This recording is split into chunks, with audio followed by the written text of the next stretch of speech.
Hey, this is Todd from Roxy Blue, and you're watching CMS TV. Crank it up.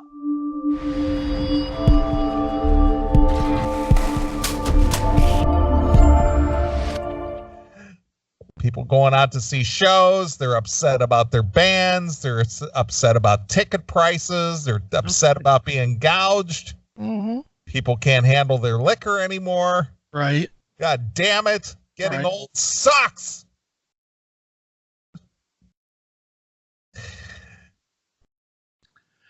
It does. We've come so far, Chris. We've just come so far. We've just come so far. We have. We've been to the top of the mountain. Where is there to go now? Away. Just go away. Yeah, our fan there from Cincinnati. Yeah, I'm like you, Chris. I can't wait till it ends. Dude, I was watching, and this is just because I'm a sick fuck, I guess. But I have been obsessed for about a month now with these confession videos. Yes. Where there's tons of them on YouTube. I know. I saw a bunch of them. And I've watched a bunch, and I watched all 6 hours of Jodi Arias. So that should tell you how fucking boring my life is, that I watched 6 hours of her. Yeah, but you're rich though. Yeah, well, that's why I did it, because I'm a rich, entitled guy. But I watched that, and then I watched the one I was watching today. Just really made me ready to jump off the planet. I watched the confession tape of that the BTK killer. Yes. And just hearing how casually this guy just talked about fucking murdering these people. He's like, yeah, I came in the house and I stuck a bag over Joe Sr.'s head and I choked him out and I suffocated him. Then I went over and choked out his kid, and then I fucking fucked his daughter and then choked her out. And he's just like, very matter of fact. Like he's reading the paper. Yeah, as a matter of fact. Yeah, and I'm just like, this is the world we're in now. And they're showing stats up there saying that there's anywhere between 200 and 300 active serial killers running around the states today. And I'm like, motherfuck, I got to get out before one of them gets me. I just do. And then and maybe it's that I'm obsessing on this shit lately, but like I watched the movie Zodiac this week also about the Zodiac killer. Mm-hmm. And it's a terrible movie. I wouldn't recommend it to anybody. It's so fucking boring. But there's one scene. He comes up on two people they're like by a beach kind of, but they're not on the beach. They're like under a tree in the grass, I guess. Okay. And there's nobody there. And he comes up on them and he goes, get on your knees and tie her up. And now I'm going to tie you up. It's like, why? And maybe it's because that was the time and it was before serial killing was known. But in 2019, would you ever get on your knees? No, of course not. You just take the chance and let him shoot you, right? Yeah, exactly. You'd fight him off. Yeah, you take a shot, and if you got shot in the face, then you got shot in the face. It's just, this world is just so fucked. I just don't want to be part of it anymore. Everybody makes fun about the fact that I don't want to go into stores and whatever. You know why? Because I don't want to deal with any of these fucking people. I don't want to deal with any of these fucking people. For better or for worse, and this, and the fans don't, but I've been asked and have accepted doing an interview with Trip from Static X, who is a convicted pedophile. But that's the world we're in now. We're in the world now where that is part of our norm, of our lexicon. Yes. That part of our entertainment comes with the fact that they got caught fucking kids. And it's like, what the fuck? And it's like, we're just in a place now that I just can't relate to anymore. I really feel like I'm feeling like every other old guy in in our lives when we were 20 and we looked at our grandfather and our grandfather would fucking shake his finger at us and tell us that he couldn't relate to our music and our movies and shit anymore. Don't you feel like we're them now? Yeah. We're those people? Yeah, you're the get off my lawn guy. I am the get off my lawn guy. I fucking hate people. I don't want to deal with people on any fucking level. Dude, I was there years ago. I know, but I didn't used to be this bad. And now it's like, dude, I'm closing in on a year since I've been in a store. I mean, it'll be a year in October. Yeah. So, and I'm not going to do it. I'm not gonna go into a store because I just don't want the aggravation and the argument that comes with it. I'll go in a store and somebody will be rude to me and I'll fucking yell them down or smack them. Because that's all I know. I won't be like, well, I don't want to hurt your feelings, but could you move to the fuck you, get out of the way, you fucking cunt. I just fucking can't stand people anymore, man. I'm with you. Ugh, it's just terrible.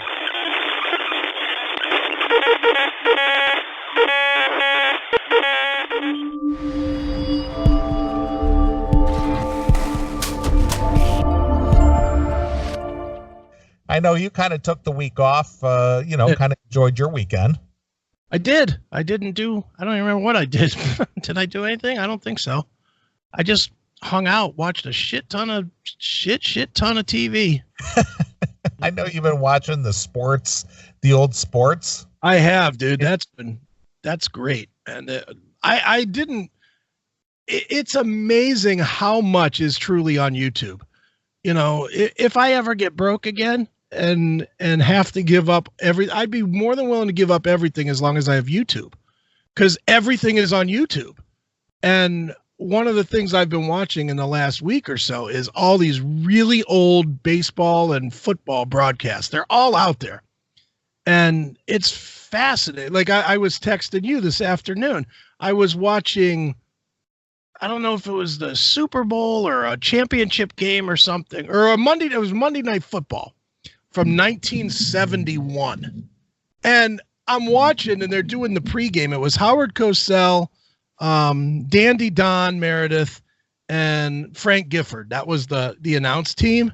Okay. And I was like, now this is ABC.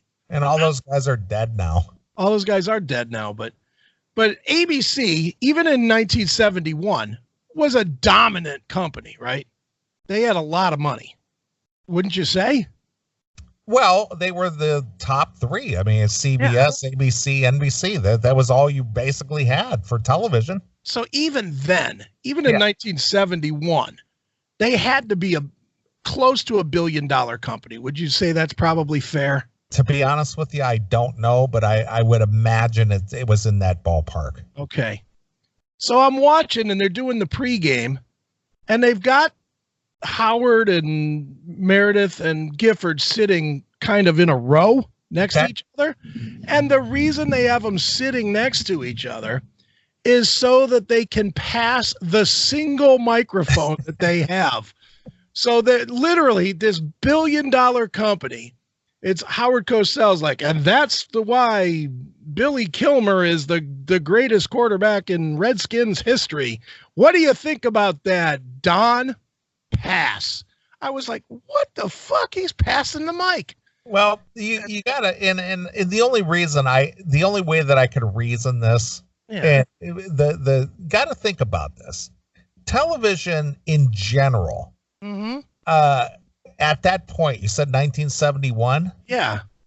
What was the popularity of television? Were they into about the 15th, maybe almost a 20th year of commercial television? Yeah, well, commercial TV came what, in the 50s, 60s?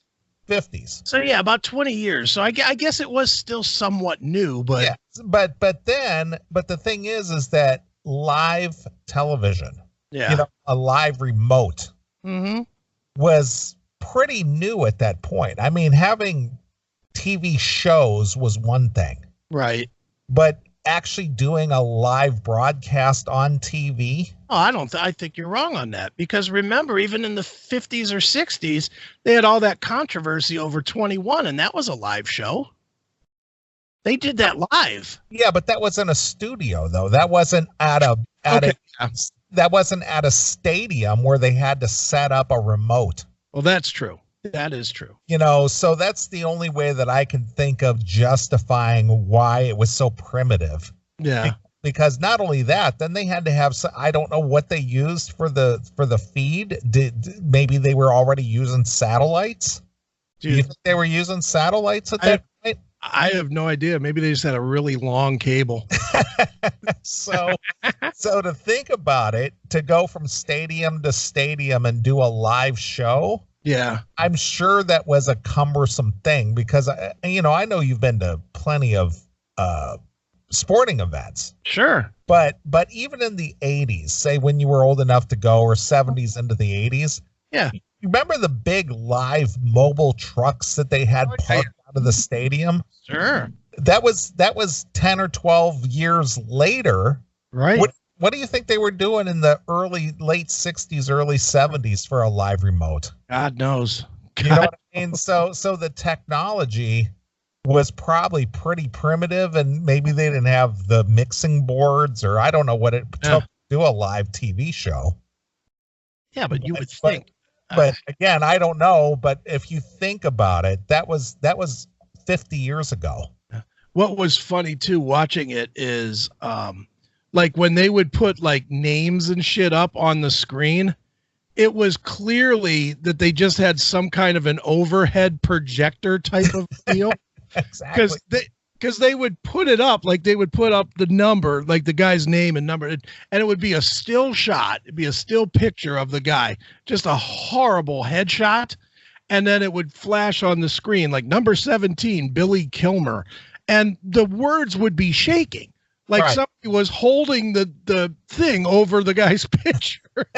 It was hilarious. I mean, the games are fun to watch themselves, but I've been just watching this shit for the production and just enjoying it to no end, man. Yeah, but see, that's the whole thing, is that one of the reasons why I feel, or I believe, that this show has been successful in our, in our history as far as audio, and now we're into the video thing, is because we sit there and study and learn and go, yeah, I kind of want to do that. Yeah. And if it doesn't match that quality or whatever, I'm not going to do it. Right. Well, I'll tell you what, I want to have better quality than 1971 Monday Night Football. if that's the best we could do, then I'm quitting now. Yeah, of course. Dude, and I was telling you, I was texting you some of it. The fucking commercials are just outstanding. We're such a different country now. And like, I'm watching it, and this commercial comes on about fucking chainsaws. And I'm like, I was trying to think to myself, when was the last time I saw a chainsaw commercial on any network, even a local network? And I cannot ever remember seeing a chainsaw. And I just was like, my God, we were such a different country that was important enough to fucking spend money on Monday Night Football to advertise your whatever chainsaw this thing was. I was like, God damn, really? Well, again, that was a whole different world, because, I remember even in the 60s, I was just a little kid in the 60s, but I remember smoking commercials. Oh, yeah. Before they banned that from television, but having smoking, Winston tastes good like the cigarette should, Mm-hmm. Well, dude, like they still in 71 had the chewing tobacco commercials. They had the Skoal, just a pinch between the cheek and gum. Yeah, or mail pouch. Yeah, mail pouch.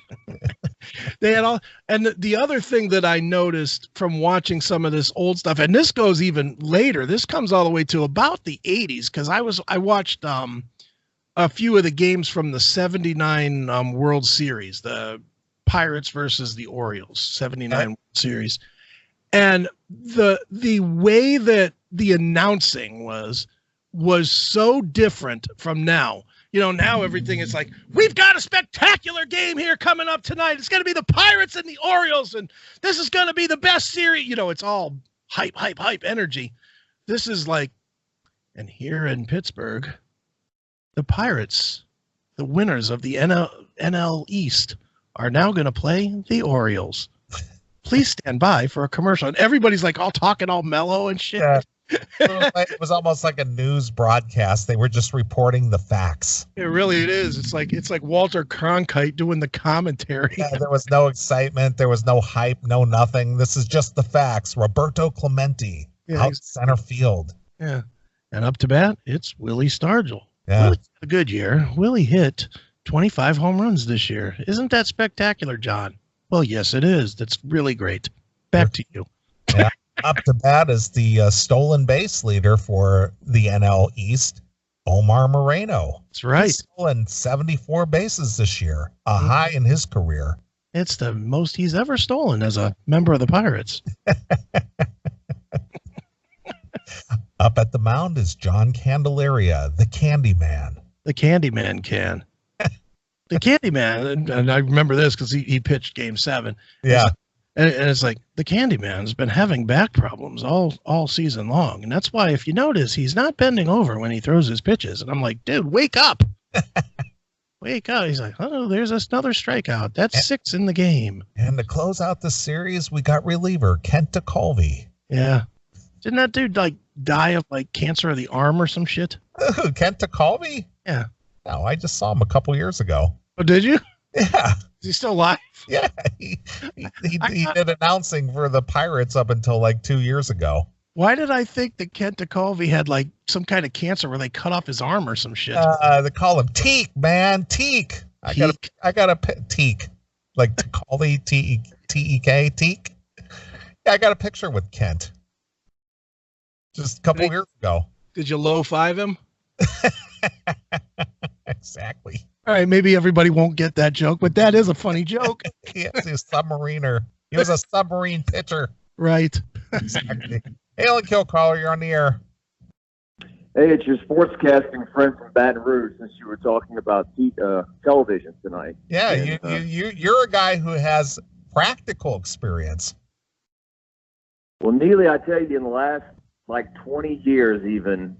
Like the game has changed so much. It used to be like if you wanted to go live from somewhere, you could go like 50 miles with a truck, and then if you had to go past 50 miles, you needed a big satellite truck, and you had to run cables and book satellite time, and call this number. I need 5 minutes on the AMC 5 upper, and they had to like look for you on the satellite and find you. And now, all you need is like these backpacks now they call live views. You just put them on like a backpack, and if all you need is like a cellular service in the area, and then boom, you can go live from anywhere. Yeah, there you go. Well, that's kind of what I was trying to say here. Now, do you have any insight as to early broadcasting, like what Chris was talking about from like the late 60s, early 70s, what the technology requirements were to do that from a stadium location?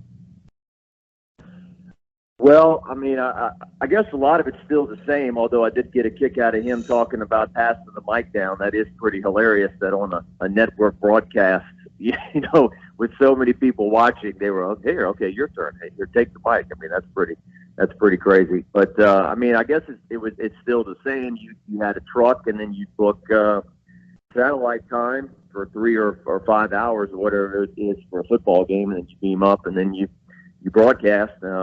Back then, I guess they only had maybe 3 or 4 cameras in the game. Now they've got, obviously they got cameras in the helmets and on the field and on the ground and from every angle. And now the fans with their cell phones and everything, they're contributing to the experience as well. They can choose. Cool. Well, what can you tell us about this conversation at all? I mean, obviously you do this kind of thing for a living. So what is the obviously you just shared with us the technology end of it today. What do you do as far as your broadcasting is concerned? I mean, what do you cover personally? Well, I'm not like a guy that's like a play-by-play guy. I mean, I'm like the sports guy in your local news. Whoever you've got there in Chicago or in Cleveland or whatever,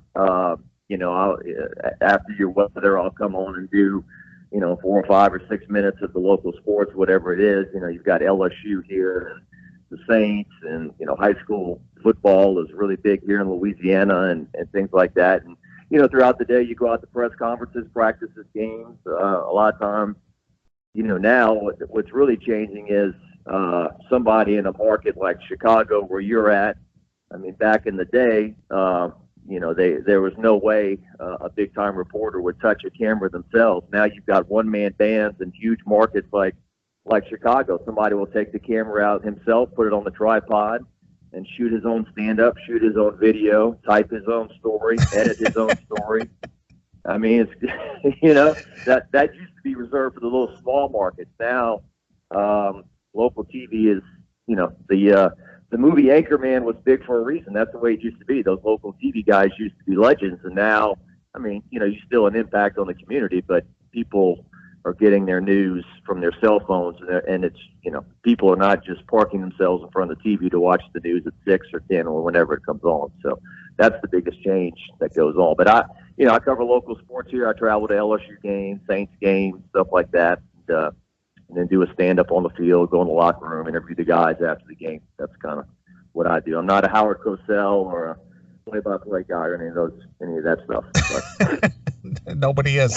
See, we've been doing it right all along, Chris. We just do everything ourselves. That's right. Exactly. Well, you got only one person to blame, right? When that happens, or get credit to. When you shoot it yourself, do it yourself, So I think Eddie Trunk, he did everything by himself for sure. I put the camera up and I voiced the shot. But to Chris's point too, for whatever reason I've been binge watching. I'm catching a late Mad Men, and in every scene and every shot, somebody is smoking a cigarette on a plane or in an office or drinking scotch or right out the bottle. It's just that's the way it was back then. Just changed a lot. So we'll call that the good old days. Yeah, we'll call that the man's world. Right. Back when you could be a male chauvinist pig and go to work and just say whatever's on your mind, and, just drink scotch and smoke cigarettes. Yeah, that's what that show was all about. But anyway, yeah, I heard you guys talking about TV a little bit and everything. It's just amazing how it's all changed. I'll tell you this real quick. Like back in the day when they were covering like the College World Series in Omaha, Nebraska, somebody would shoot video, edit it on a tape, put the tape on the plane, and a plane would fly back, and then they go to the airport, get the tape off the airplane, and then bring it back to the station and get it on the air for 6 o'clock, or put a tape on a Greyhound bus or something. That's the kind of stuff that was going on. That is a lot of work. Yeah, no shit. No, Exactly. no wonder they always made a big deal about, we have the exclusive. Yeah, because our bus was faster than the other guy. Yeah, exactly. And now you know why those sports guys get so mad when they say, well, weather ran over, we're cutting you today. Or, we got breaking news, so we're not doing sports today. Well, I had this damn tape on the Greyhound bus coming all the way from Omaha, Nebraska. Get this on the air. Anyway, all right, guys, enjoy the show. Appreciate it. All right, hail and kill. Well, there you go. There's a guy who works behind the scenes. Yeah, no kidding. So, how about that, Chris? I mean, years ago, and you were talking about the ABC being a multi-million-dollar, billion-dollar company. Right.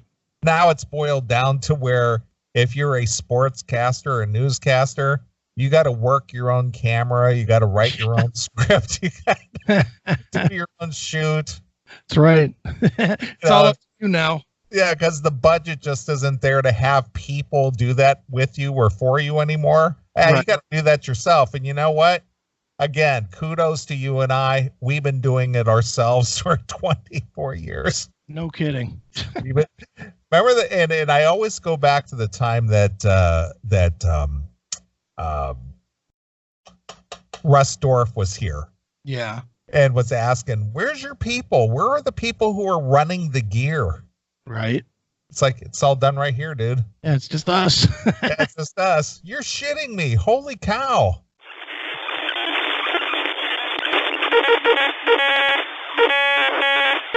Hi, this is Joachim Kans, the singer of Hammerfall, and you're watching CMS TV.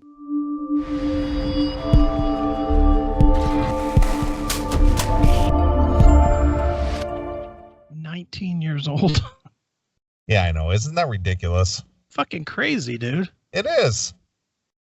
I mean, that came from Unholy Terror. Yeah, 2001. Yeah, right after 9/11. That was basically a album that was dedicated to the terrorism of 9/11. It's just amazing to me how long ago that was. I mean, yeah. Dude, that was definitely second tier Wasp.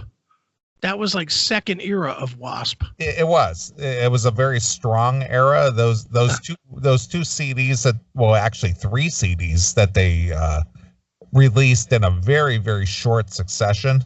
The Unholy Terror. What was the one before that? What was it, Dying for the World? Dying for the World, Unholy Terror, and then of course the 2 CD set. Yeah, Neon Gods. The Neon God. Yeah. Love Neon God. That was just a really, really strong releases. Yeah, he released 4 records in 4 years. More or less. 2001, 2002, and the Neon Gods were both like 6 months apart in 2004. Yep. Yeah, and then he turned to Jesus, and I don't know what he's doing now. He's writing soft rock songs. Well, I think you nailed it on the head when you more or less probably he's probably suffered some real life-threatening situations. I don't know. I think that he's had some heart issues. Yeah. And but this tendency to come to Jesus. Yeah. How come nobody comes to Jesus when they're doing well? Well, I guess because you don't feel you need him or something. I don't know. Yeah. Jesus is for the fucking despondent. I guess. Well, they always say that you don't find an atheist in a foxhole. Yeah, there's truth to that. Yeah, so who knows? Yeah. All right. Now here's what you need to do.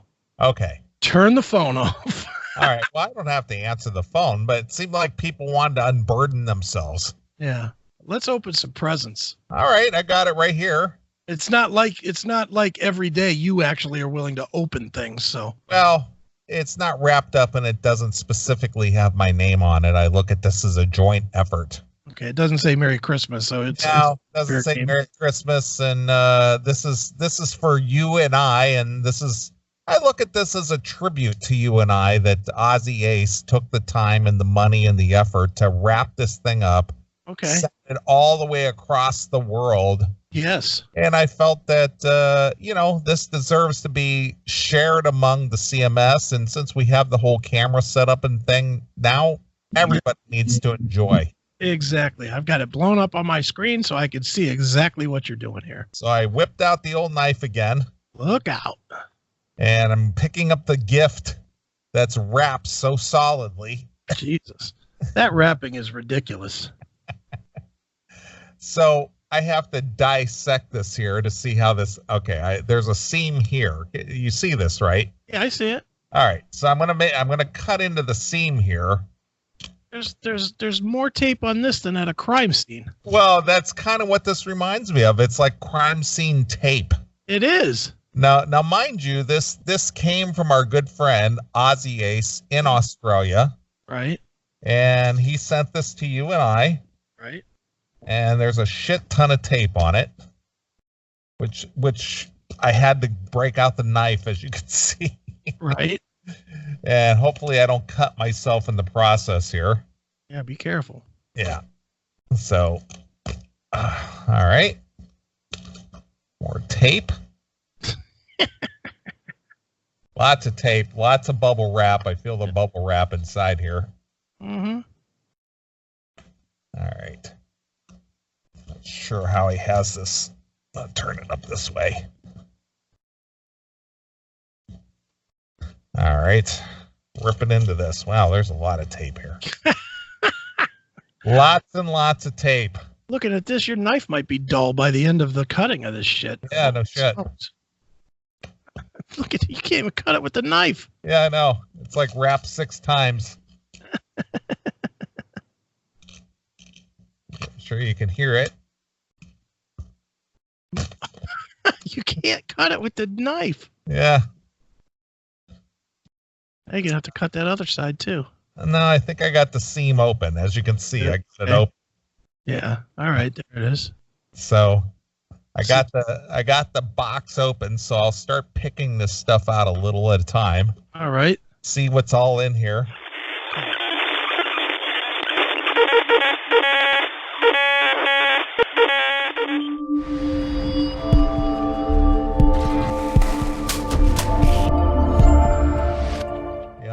Well, Jericho, Chris and I have been doing this show for 24 years. And, wow. You know, probably in the last 15 of those years, we became a little more topical, I guess. This show started out strictly as more or less a music show where it was, you know, about music, but that can only go so far. And between Chris's intellect and myself, you know, we branch out into politics, we branch out into social issues, we talk about current topics, you know, all that kind of thing. And, you know, obviously some of the social issues that crop up, you know, have to do with you know, racial issues and things. And the thing is Chris and I, even though we don't bow to it, but because we'll talk about a racially tinged issue, we get labeled as racist because we're white guys talking about it.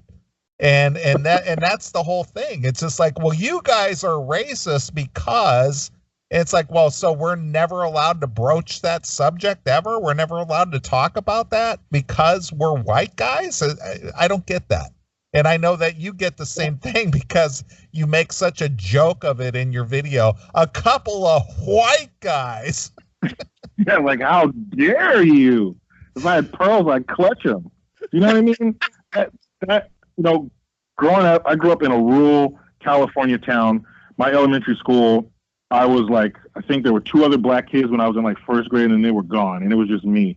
My mom, when I would get my school pictures, my mom would call me Spot because I was the only black kid in the class. For real, she would say that, for real. So, hey, Jericho, Jericho, your mom was a racist. I'm sorry to tell you. I know. I just realized that I'm gonna call her and cuss her out for being so damn. I had kids come up to me and call me the N-word and all that stuff, and those kids were dealt with swiftly and savagely, but never did I think, oh, they're all like this, because I had other interactions with other white people that let me know they're not all racist. And what people don't do sometimes is distinguish. You can't just blanket people. Yeah, if a white person calls you that, okay, it was that person. They're not all like that. And there's no topic that should just be for a specific group. Like, I can talk about it, but you can't. That's ridiculous. You have an opinion on it. You live in this country. You see it. You may have a different opinion on it. You know, we're all looking at the same show, but we're sitting in different seats. But you should never not be allowed to say something or be labeled. That's one of the most horrible things you can call somebody is a racist. How do you defend against that? And without any proof, how do you call somebody? It's like calling somebody, some dude, you're a child molester. That's disgusting. Without any proof, that's a disgusting thing to say, and that's wrong. Either we all can talk about everything or nobody can talk about anything. They don't need to be breaking it up, or we can, but that's not right. That creates animosity. That makes you feel like an outsider, makes you feel uncomfortable. And that's not cool. I don't think that I'm owed something like, oh, now it's my turn. Now I have the microphone. You know, now I get to tell Whitey what's up. Now I get to, you know, persecute you or whatever the hell. That's stupid. That's dumb. None of these people had anything to do with any of the hardships black people have dealt with in American history. It's over. And I don't agree with that. You guys should be able to talk about whatever the hell you want. And if they don't want to hear you talk about it, then listen to something else, you asshole. When do people lose the ability to turn the channel? Then don't listen to me. I'm not bleeding into all your TV stations. This is ridiculous. We say that all the time, Jericho. It's like, you don't have to listen to us. You got a million podcasts to listen to. You don't have to listen to us. Yeah, get the fuck out of here. But you know what? Their mommy didn't give them enough titty, so now it's the rest of the world's responsibility to accept them and listen to the dumb shit they have to say. Get out of here. If you don't like it, go. 9 million damn channels out there. Right. And you know what? You know what the worst thing is, Jericho, is I agree with you as far as, you know, calling somebody a racist is I sort of agree with you. It used to be the same as calling somebody a child molester, a pedophile, or what have you. It's been so overdone now that it doesn't have any kind of impact anymore. It just, you hear it so often that, you know, we hear it all the time because we'll do a story that's involved race. Well, you guys are racist. And okay. You know, my answer is always, okay, fine. I am. You know, I heard it for 8 years. Every time I disagreed with anything fucking Obama said, I was a racist. And that's why I disagreed. Yeah. It didn't matter that I hated everything he was doing. It was, I'm a racist because I disagreed. And it just got to the point I was like, okay, fine. I'll put that on the back of my jersey, racist, because I don't care. You know, the word itself has been devalued to the point that I don't even think that people in the media or anywhere understand what that word used to mean. Yeah, you know, like I said, I had kids call me that. So the word racist means something to me. I don't use in my own personal life, and even growing up in my house, we didn't use the N-word. I hear that black people use that a lot. I don't like it. It's a bad word. It's a disgusting word. It has terrible beginnings, and it's foul, and I just don't use it. And also with the word racist, and you're right. It's been used so much that it's been devalued, and that's a shame for people who really do deal with racism. And when just because somebody disagrees with a black person or a colored doesn't mean you're racist. And what that does is it makes that colored person seem weak. Like, no, you can't say that. You can't disagree with him. No, they need complete and total support. Don't ruffle their feathers. You know, shh, quiet. Don't make them upset. You know, that's why I call black folks the Fabergé eggs of ethnicities, because you have to be so careful. You know what I mean? Like, that makes me seem weak. That makes me seem like I can't compete on the same level as other people, that I can't handle it in that deep water. No, that's ridiculous. That makes that I can't stand that shit. And, you know, racist and Nazi, that's another one's just overused. And like, what are you talking about? You can't throw these words around. These words are serious. But you know, keep crying wolf. Nobody's going to give a shit anymore. It's going to be like, yeah, okay, call me whatever the fuck you want. I don't care. Exactly. And that, to me, that's just such. That's one of the big. You can't just throw shit like that around. Like my kids, I hate that. Don't say that. That's a heavy word. Don't just throw that shit around. And it's a shame.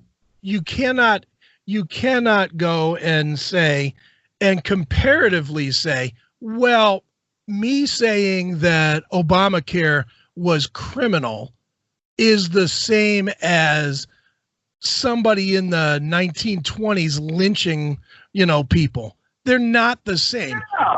That's a racist. 1920s lynching black people was racism. Saying that Obamacare was bullshit, that's not racism. It's just not agreeing with political bullshit.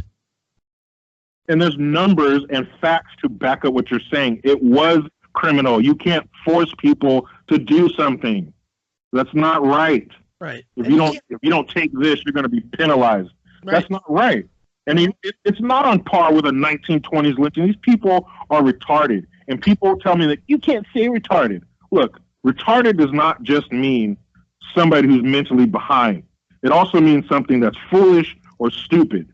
They conveniently leave out, you know, the other half of the definition of these words. It means foolish or stupid. And for you to equate racism just because some white person has an opinion, that's retarded. That's so stupid. It's mean and it's rude, and you don't get anywhere when you call people things like that. So, I mean, it was criminal. And even if if they think what you said was wrong or they don't agree, how about, okay, we agree to disagree. Yeah. What's with the name calling? Why can't we just walk away from each other? Thank you very much. Pleasure talking with you. Have a good day. What's wrong with that? Well, Jericho, I'm going to have to distance myself from this commentary. I can't have the R word uttered on this show. I'm sorry. This is a family show. Oh, man. Children, But, children might be listening. If there's children up right now, then they need to hear this.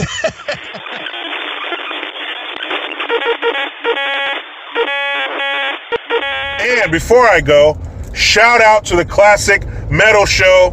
I did an interview on there yesterday. Dudes are intelligent, awesome, prepared, funny. Please check them out. Classic Metal Show. I am Jericho Green. Man, I'm out.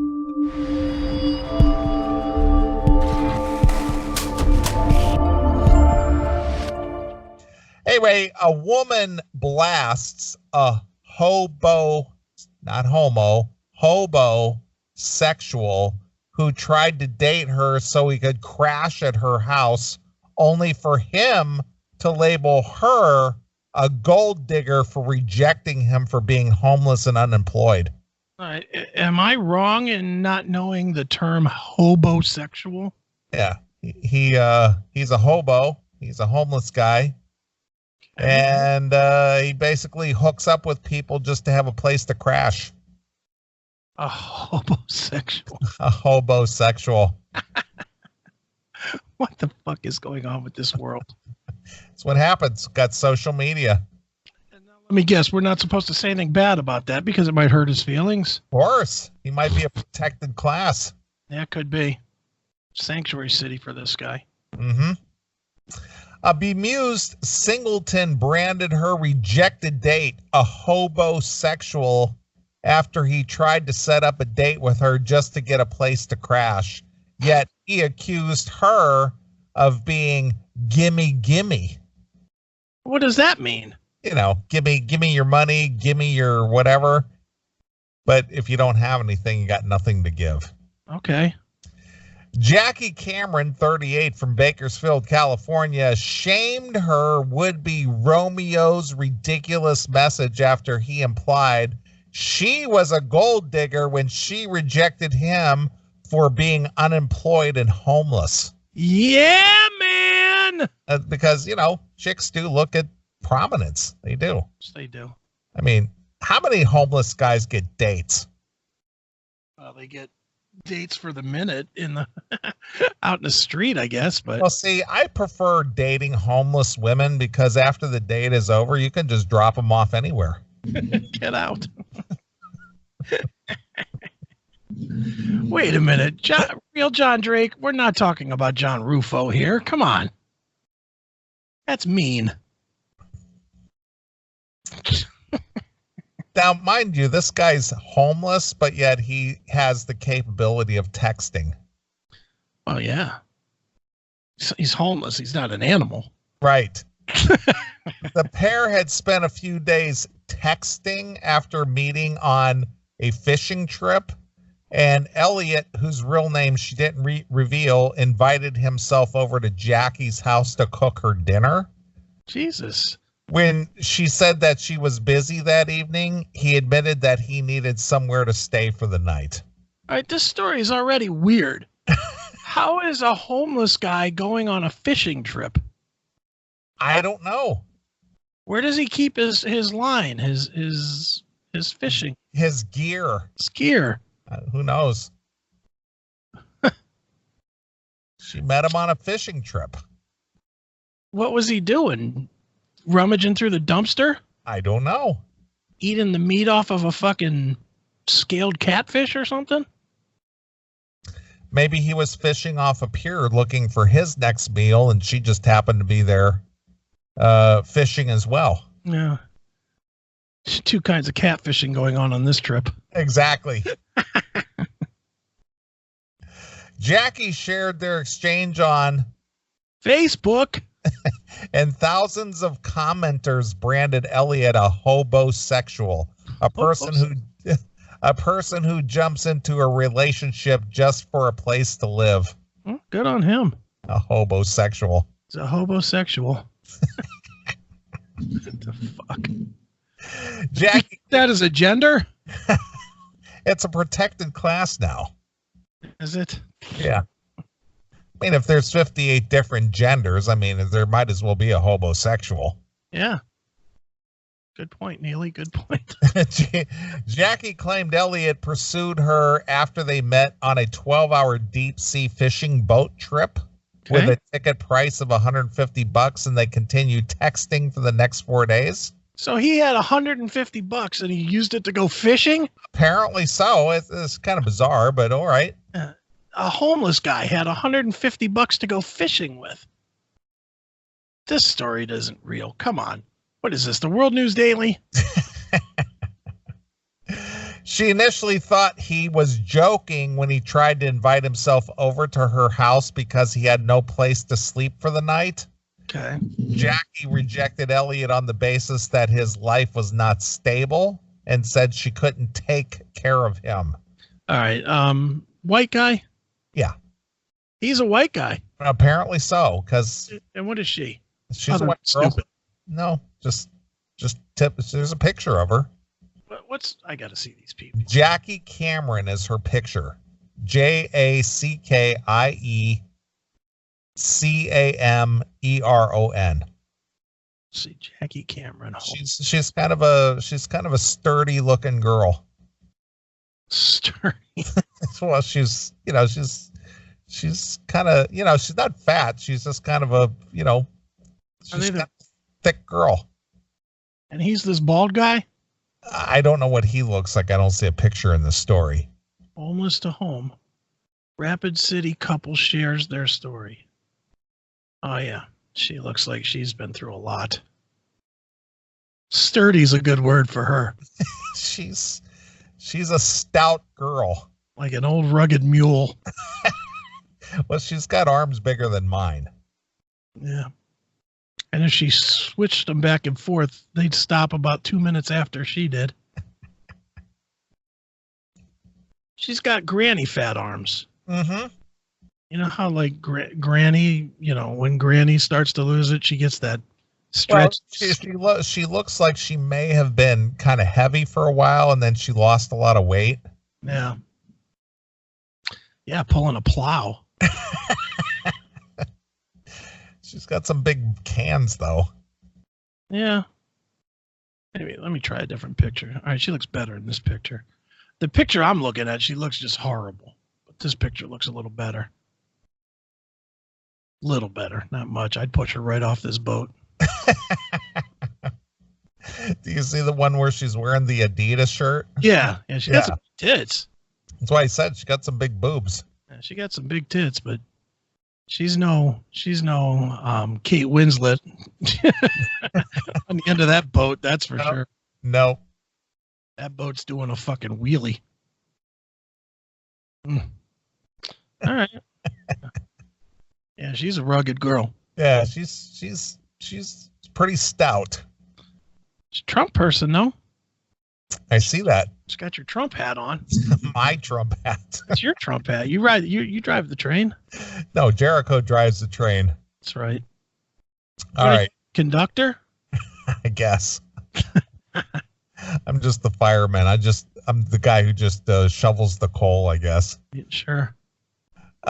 Jackie rejected Elliot on the basis that his life was not stable and said she couldn't take care of him, but she was forced to block him after he told her he was the stay-at-home dad type and branded her a gold digger. Damn. He's a stay-at-home dad type. What is she going to dig for gold between his toes? The guy has no job. He's homeless. Well, that's the thing. That's why she rejected him, because he doesn't have anything. And he's basically claiming that the only reason she has no interest in him is because he doesn't have anything. Okay. If you can't even provide a car to live in, there's a difference. That her leaving you is not because she's a gold digger, because you have nothing but a shopping cart. See, that's the whole difference between guys and gals. You can get a guy who is well-to-do and has, money and stuff. Mm-hmm. And if you're a good-looking girl who's homeless and without a job, oh yeah, you still have a chance.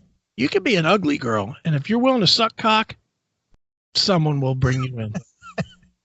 But if it's the other way around, yeah, exactly. No chance. No chance at all. But I'm right. A fat, ugly, nasty girl if she's willing to suck cock every single day, someone will take her in. Well, I'm not even going to go there. I'm just saying, if you're a successful guy with money, yeah, and you meet a girl, say she's a waitress at Denny's or whatever, and she's a good looking girl, right? She has a chance to be with this guy who's affluent. Oh yeah, I remember O&A one time. We're talking about this, and it was when Anthony was banging Jill Nicolini, and he just said, he said, look, I wouldn't have any chance at all with this chick if I didn't have fucking millions of dollars. Absolutely true. And meanwhile, if she was homeless and toothless, somebody would still bang her.